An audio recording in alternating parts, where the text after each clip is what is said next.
Hello friends, welcome to my TET class. Friends, आज हम UP TT को लेकर आज पहला वीडियो डाल रहे हैं जिसमें हम पढ़ेंगे बाल विकास। बाल विकास आपके फर्स्ट एंड सेकंड दोनों पेपर के लिए ही इम्पोर्टेंट है। तो देखिए, बाल विकास हम पढ़ते हैं तो उससे पहले हम देखते हैं कि हमें पढ़ना क्या। अपने सिलेबस में देखते हैं हम, ये है आपका पुराना सिलेबस और इसमें आपका दिया है कि बाल विकास। देखिए यहाँ पे बाल विकास का पोर्शन है और ये क्लास 1 से लेकर 5 के लिए, हालांकि 1 और 2 दो सबके लिए यही चीजें हैं। क्लास पेपर फर्स्ट के लिए और पेपर सेकंड दोनों के लिए यही चीजें हैं। तो यहाँ पे देखिए आपका दिया है कि बाल विकास का अर्थ आपको देखना है। उसके बाद देखना है कि आवश्यकता तथा क्षेत्र, यानी कि बाल विकास का जो क्षेत्र है और इसकी आवश्यकता क्यों है। उसके बाद देखिए बाल विकास की आवश्यकता अवस्थाएं जो है। तो अभी जो हम देखने वाले हैं वो हम देखेंगे बाल विकास का अर्थ और आवश्यकता तथा क्षेत्र। यहाँ से भी अपने आप में इम्पोर्टेंट प्रश्न आते हैं और आपका बच्चा बाल विकास की अवस्था है, यहाँ से भी अपने आप में इम्पोर्टेंट क्वेश्चंस आते हैं, इसलिए इस पोर्शन को बाद में देखेंगे। चलिए तो स्टार्ट करते हैं अपनी वीडियो। देखते हैं हम प्रश्न यहाँ पे वीडियो को। टॉपिक में आपके दिया है कि विकास की अवस्थाएं एवं इसका अधिगम से क्या संबंध है। तो आइए देखते हैं। पहले यहाँ पे शब्द अलग दिए गए हैं लेकिन चीजें वही हैं। विकास की अवधारणा देखिए क्या है। विकास की अवधारणा, विकास की प्रक्रिया एक अविरल, क्रमिक तथा सतत प्रक्रिया है जो हमेशा होती रहती है। प्रक्रिया यह विकास की प्रक्रिया में बालक का शारीरिक, क्रियात्मक, संज्ञानात्मक, भाषागत, संवेगात्मक एवं सामाजिक विकास होता है। ये एक टॉपिक के रूप में आपके सिलेबस में दिया है जिसे हम अलग अलग पढ़ेंगे। फिर दिया है कि विकास की प्रक्रिया में रुचियों, आदतों, दृष्टिकोणों, जीवन मूल्यों, स्वभाव, व्यक्तिगत व्यवहार विकास इत्यादि को भी शामिल किया गया है।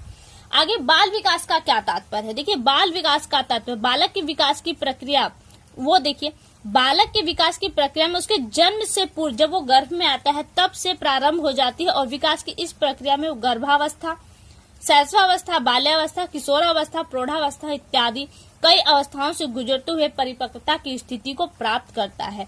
बाल विकास के अध्ययन में प्राय निम्नलिखित बातों को शामिल किया जाता है। यानी कि कहाँ हम बाल विकास का अध्ययन करते हैं, वो कौन सा क्षेत्र है जिसमें बाल विकास का अध्ययन करते हैं, वो क्षेत्र अब आपका इसके अंतर्गत आ जाएगा। देखिए यहाँ पे पॉइंट्स दिए गए हैं, आपके एग्जाम के नजरिए से भी पॉइंट इंपॉर्टेंट है। देखिए दिया है कि जन्म लेने के पूर्व, जन्म लेने के बाद परिपक्व होने तक बालक के विकास के जो प्रकार में परिवर्तन है, यही आपका इसके अंतर्गत, यानी कि इसी चीज का आपको अध्ययन करना है। दूसरा पॉइंट दिया है, देखिए यहाँ पे पॉइंट आपको इसलिए दिखाए जा रहे हैं कि ये ना हो कि जो मैं बोले जा रही हूँ वैसे ही है। दिया है कि बालक में होने वाले परिवर्तनों का वायु विशेष के साथ संबंध, यानी कि जब उसके शरीर में परिवर्तन होता है तो उसका उस आयु में उस शारीरिक परिवर्तन से क्या संबंध है, इन संबंधों का अध्ययन होता है। तीसरा पॉइंट देखिए आयु के साथ होने वाले परिवर्तनों का स्वरूप, यानी कि जो रूप है, किस रूप में परिवर्तन होता है, अब वो परिवर्तन आपको पढ़ना है। अगला है कि बालक में होने वाले उपरोक्त परिवर्तनों के लिए कौन से कारक जिम्मेदार है। आपने अभी देखा कि ऊपर शारीरिक परिवर्तन आ रहे हैं, तो शारीरिक परिवर्तन जो आ रहे हैं वो किन कारणों से आ रहे हैं, उन कारणों का अध्ययन किया जाता है इसके अंतर्गत। पांचवा है कि बालक के समय पर होने वाले उपरोक्त परिवर्तन उसके व्यवहार को किस प्रकार से प्रभावित करते हैं। आपने देखा अभी उसके ऊपर जो परिवर्तन हो रहे हैं वो परिवर्तन उन क्यों कारण से हो रहे हैं ये भी आपने देखे, लेकिन इन कारणों से होने वाला जो परिवर्तन है बालक के ऊपर, उसका उसके ऊपर क्या प्रभाव पड़ता है, क्या इफेक्ट पड़ता है, उस परिवर्तन की वजह से आपको इस चीज का भी अध्ययन करना है। अगला पॉइंट देखिए दिया है, क्या पिछले परिवर्तनों के आधार पर बालक के भविष्य में होने वाले गुणात्मक तथा परिणामात्मक परिवर्तनों की भविष्यवाणी की जा सकती है। आप किसी बालक को अगर परमानेंट देख रहे हैं तो आप उसको 4 साल, 5 साल, 10 साल लगातार देखेंगे, उसको हर क्षेत्र से समझेंगे, तो आप ये कहीं ना कहीं कह सकते हैं कि बालक आगे चल के पढ़ाई में आगे जाएगा, लिखाई में आगे जाएगा, व्यापार में आगे जाएगा, या फिर किस क्षेत्र में आगे जाएगा। आपने कैसे लगाया, उतने दिनों तक आप उसे देख रहे हैं, उसका आकलन ले रहे हैं और इस आधार पर आप भविष्यवाणी कर सकते हैं कि बच्चा आगे चल के ऐसा करेगा। तो यहाँ कहा जा रहा है कि भविष्यवाणी की जा सकती है इसी पॉइंट्स पर।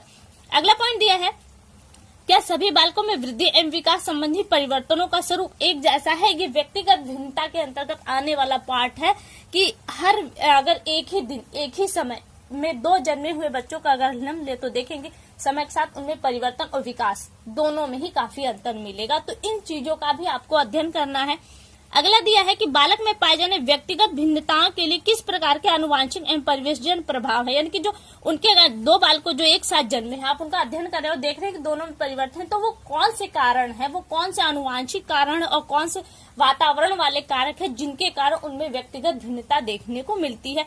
इस बात का अध्ययन करेंगे। फिर आगे दिया है कि बालक के गर्भ में आने के बाद निरंतर प्रगति होती रहती है। इस प्रगति की विभिन्न आयु तथा अवस्था में विशेष स्वरूप क्या है, यानी कि उसका रूप क्या होता है जब वो गर्भ में आता है तब से और जब वो परिपक्वता को प्राप्त होता है तब तक।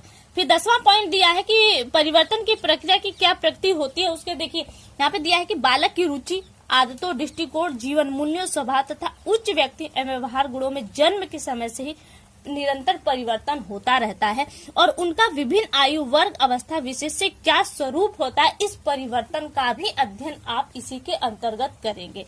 तो ये हो गया इसका दायरा कि आपको जो बाल विकास है वो कहाँ कहाँ पढ़ेंगे और कैसे कैसे पढ़ेंगे। देखिए अभी तक तो आपने बाल विकास शब्द को देखा।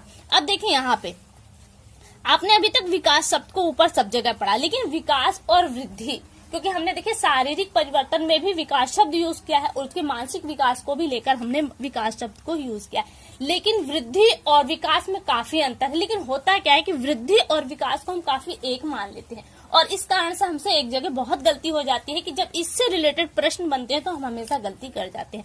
वृद्धि क्या है, एक शारीरिक वृद्धि है, जबकि विकास क्या है, उसका ज्ञानात्मक संज्ञानात्मक विकास उसका विकास कहलाता है, जबकि शरीर में होने वाला विकास आपका वृद्धि कहलाता है। तो इस पॉइंट्स को आगे दिया गया है, उसे भी देखते हैं हम लोग। वृद्धि और विकास, इन दोनों पॉइंट्स को जानना मोस्ट इंपॉर्टेंट है, क्योंकि यहाँ से प्रश्न बनते हैं और अक्सर बच्चे गड़बड़ हो जाते हैं। क्यों? क्योंकि वृद्धि और विकास को वो एक मान लेते हैं। तो यहाँ पे हम पहले देखते हैं वृद्धि। वृद्धि क्या है, देखिए वृद्धि शब्द का प्रयोग परिणात्मक परिवर्तनों, जैसे बच्चे के बड़े होने के साथ उसके आकार, लंबाई, ऊंचाई इत्यादि के से होता है, जो प्रत्यक्ष रूप से आपको दिखाई देता है, वो आपका हो गया वृद्धि। अब देखिए विकास क्या है। विकास शब्द का प्रयोग परिणात्मक परिवर्तनों के साथ साथ व्यवहारिक परिवर्तनों, जैसे कार्य कुशलता, कार्य क्षमता, व्यवहार में सुधार इत्यादि से भी होता है। ये किसमें आता है, आपका विकास के अंतर्गत। अब आगे देखिए दूसरा पॉइंट देखिए, वृद्धि विकास की प्रक्रिया का एक चरण होता है, यानी कि जो वृद्धि हो रही है विकास की, यानी विकास आपका एक बड़ा पोस्ट है जिसमें से आपकी जो वृद्धि है वो एक छोटे से पॉइंट के रूप में काम करती है। तो वृद्धि विकास की प्रक्रिया का एक चरण होता है, इसका क्षेत्र सीमित है, वृद्धि सीमित है, और जबकि विकास क्या है, आपका विस्तृत अर्थ रखता है, इसका एक भाग, और वृद्धि क्या है, इसका मात्र एक भाग होता है, जो यहाँ पर हमने देखा। ये आपका विकास है और ये पॉइंट आपका वृद्धि है। आगे तीसरा पॉइंट देखिए, वृद्धि की क्रिया आजीवन नहीं चलती। क्या है, एक अवस्था में जाकर इंसान परिपक्व हो जाने के 18 साल की आप उम्र देखें तो 18 साल के बाद क्या है, इंसान का विकास, जो हाथ पैर है, शारीरिक विकास है, वो रुक जाता है, वृद्धि जो रुक जाती है। लेकिन क्या, उसका दिमाग लेकिन चलता रहता, वो कुछ ना कुछ नई चीजों को सीखता है, सीखना ही तो उसका विकास कहलाता है।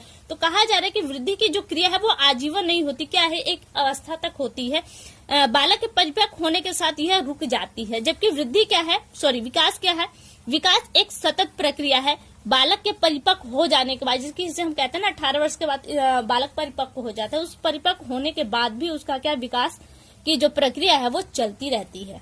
चौथा पॉइंट देखिए, चौथा पॉइंट है बालक की शारीरिक वृद्धि हो रही है, इसका अर्थ यह नहीं कि उसके अंदर विकास भी हो रहा हो। जैसे मान लीजिए एक बालक है, अगर वो पागल हो तो ऐसी कंडीशन में उसका शरीर का जो विकास है वो तो होगा, जो अभी छोटा था वो अब बड़ा हो गया, लेकिन उसका जो दिमाग है, चिंतन करने की जो वृद्धि है, क्षमता है उसके अंदर, वो नहीं हुई, वो वैसी की वैसी हुई, जो उस वक्त थी, बचपन में थी, उसके वैसी ही रहेगी, नहीं हुआ। लेकिन यही चीज कहा जा रहा है कि बालक के विकास के लिए भी वृद्धि आवश्यक नहीं। कुछ नाटे लोग होते हैं जो उनकी शारीरिक लंबाई सामान्य लोगों से तो कम होती है, लेकिन आईक्यू हम देखें तो वो उनका भी एक जो होना चाहिए वैसा ही चलता रहता है, वो विकास की प्रक्रिया चलती रहती है। जबकि जो शारीरिक वृद्धि होती है वो असामान्य लोगों से कम होती है। तो ऐसी कंडीशन में कहा जा रहा है कि ये जरूरी नहीं कि विकास हो तो वृद्धि जरूरी है और वृद्धि हो तो विकास जरूरी है। तो आप समझ रहे हैं कि शारीरिक विकास को हम वृद्धि कहते हैं, वही मानसिक विकास को हम विकास के शब्द से जानते हैं।